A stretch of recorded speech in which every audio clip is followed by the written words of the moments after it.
বাংলাদেশের আলেম ওলামা সুযোগ পেয়েছিল নিজের মতো দেশ গড়তে, কিন্তু বুঝলো না তারা,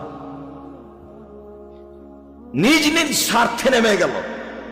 সবাই বসে যারা মনে করে আমরা কোরআন হাদিস বুঝি, হানাফি হোক, শাফি হোক, মালিকি হোক, হাম্বলি হোক, যেই হোক না কেন, তারা যদি নিজ স্বার্থ ত্যাগ করে বাংলাদেশের মাটিতে পরামর্শের ভিত্তিতে নেতা নির্বাচন হবে, এই পদক্ষেপ যদি তারা হাতে নিত, তাহলে যারা গাদ্দারি করছে, করেছে, করবে, এরা সুযোগ পেত না। কিন্তু আমি আর আপনি তো সুযোগ নিলাম না।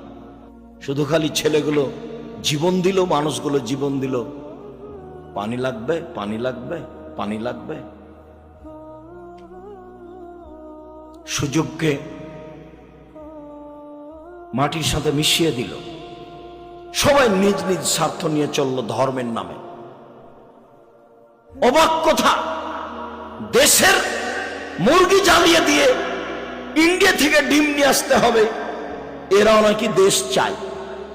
দেশের কলকারখানা বন্ধ করে ইন্ডিয়া থেকে সবকিছু নিয়ে আসতে হবে, এরাও নাকি দেশ চায়। দেশের টাকা পয়সা বাহিরে দিয়ে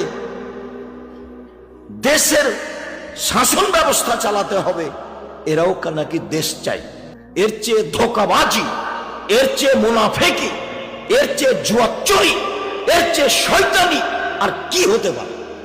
জাতির সাথে মুনাফেকি করে বিদ্যা দেখাও তুমি, জাতির সাথে মুনাফেকি করে নির্বাচন দেখাও তুমি, জাতির সাথে মুনাফেকি করে নেতৃত্ব দেখাও তুমি। এটা তোমার একটা আস্ত ধোঁকাবাজি।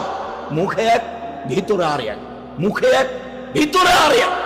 এর নাম নগদ মুনাফেক। এ হলো মুনাফেকি। এ আচরণ দিয়ে জাতির কল্যাণ আনা যাবে না।